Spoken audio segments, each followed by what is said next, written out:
سب سے خطرناک نشہ جو ہے نا وہ خوف ہے. چونکہ 2020 میں خوف کو بڑا مارکیٹ کیا گیا اور بڑا ایڈورٹائز کیا گیا اور بڑا بتایا گیا کہ بھئی خوف ہے، ہر جگہ خوف ہے، موت کا خوف ہے، غربت کا خوف ہے، فلاں خوف ہے، فلاں خوف ہے. کہ یہ خوف تو کوئی نیا خوف نہیں ہے. کیا موت کا خوف پہلے نہیں تھا؟ کیا غربت کا خوف پہلے نہیں تھا؟ میری بات سنو، سگریٹ نہیں پلاتے تو چائے پلا دو یار، کتنی ٹھنڈ لگ رہی ہے.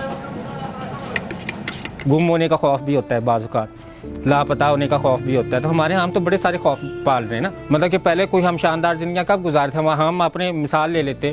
آپ یہ بتائیں کہ ہمارے ہاں جو نوجوان نسل ہے وہ کس خوف میں زندگی گزار رہی ہے؟ نوکری نہیں ملے گی. یہ خوف ان سے جوتے صاف کرواتا ہے. یہ خوف ہی تو سب کچھ کرواتا ہے. ایک نوجوان انسان جس کی نئی امنگیں، جس کی نئی امیدیں، جس کے نئے خواب، وہ سارے رون دیے جاتے ہیں خوف کے نیچے.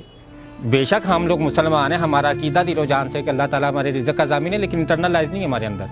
ہمارے اندر انٹرنلائز ہو تو پھر ہم لوگ چاپلوسی کریں، پھر ہم لوگ امیر کو اہمیت دیں. جن کے پاس اقتدار ہے، جن کے پاس وسائل ہے، جن کے پاس طاقت ہے، وہ تو ہوتے ہی مسلمان 50-60 سال کی عمر میں. کیونکہ 50 سال کے بعد تو وہ توبہ کرتے ہیں. توبہ کرنے کے بعد انہیں دین سمجھ آتا ہے. جتنے بھی ڈاکو، بدماش، زانی، قاتل، شرابی، لٹیرے، دہشت گرد، سود خور، رشوت خور، جن سے اتصال کرنے والے جتنے بھی یہ لوگ ہیں، بڑھاپے میں آپ دیکھ لیں، آپ کہیں گے ان سے تو نیک آدمی کوئی نہیں. اور وہ بڑے اعتماد سے کہتے ہیں کہ بے شک ساری جوانی گناہ میں گزاری، لیکن اب تو ہم نے توبہ کر لی ہے. ایسے توبہ نہیں قبول ہوتی. ایسے کیسے توبہ؟ اتنی انسانوں کی زندگیاں برباد کرنے کے بعد آپ توبہ کر لیں 50-60 سال کی عمر. خوف سے نا، موت کا خوف آ جاتا. انہیں پتا کہ 60 سال کے بعد تو اب مرنا ہی، اب جینا تو نہیں ہے نا. اب جئیں گے کیسے؟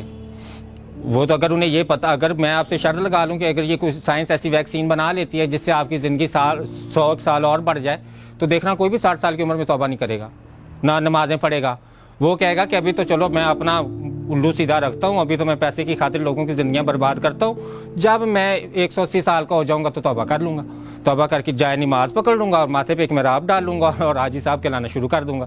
حاجی صاحب ہیں، بے شک حج حرام کے پیسوں سے کیا ہوا ہے حاجی صاحب. ہم لوگ بات نہیں کرنی، بزرگ حاجی صاحب ہیں اور ان کی بڑی عزت کرنی ہے. اگر ہم کسی کی عزت کریں تو خوف سے کریں، اگر ہم کسی کی عزت نہیں کریں تو وہ بھی خوف سے نہیں کر رہے کہ پتہ نہیں غیر مسلم ہے، غیر مذہب ہے، پتہ نہیں کون ہے، پتہ نہیں کون ہے، اس کو کرنا ہے. وہ بھی خوف ہے کہ نہیں نہیں نہیں یار، ہم نے اس سے بات نہیں کرنی.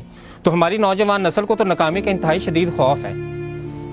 اور وہ انتہائی شدید خوف کیوں ہے؟ کیونکہ جب ہم 1 2 3 دفعہ کسی چیز کے لیے کوشش کرتے ہیں تو ہمارے ارد گرد ہمیں گرانے والے بیٹھے ہوتے ہیں. مطلب کہ ہم لوگ ایک طرف کہانیاں سنا رہے ہوتے ہیں کہ بادشاہ غار میں بیٹھا تو اس نے دیکھا بھی چونٹی دیوار پہ چڑھ رہی ہے اور اسے چڑھا نہیں گیا.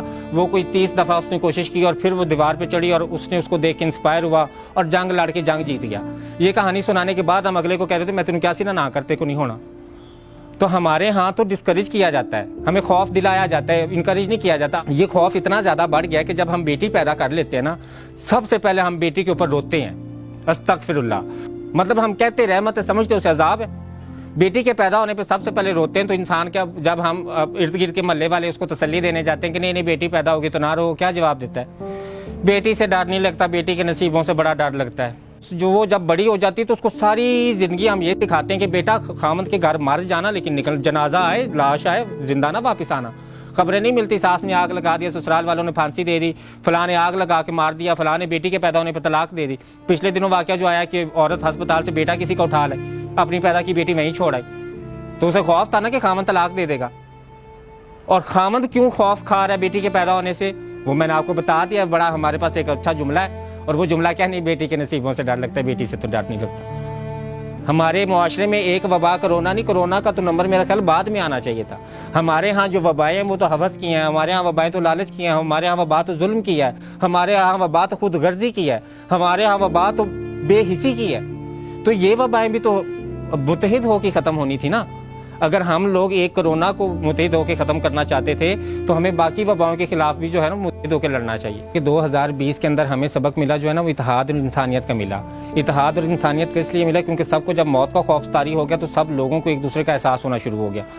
خوف بے شک پہلے سے تھا لیکن شاید ایڈورٹائز اب ہوا نا، اب ہمیں احساس اب ہوا کہ اب ایڈورٹائز ہو رہا ہے تو اب خوف ہونا چاہیے.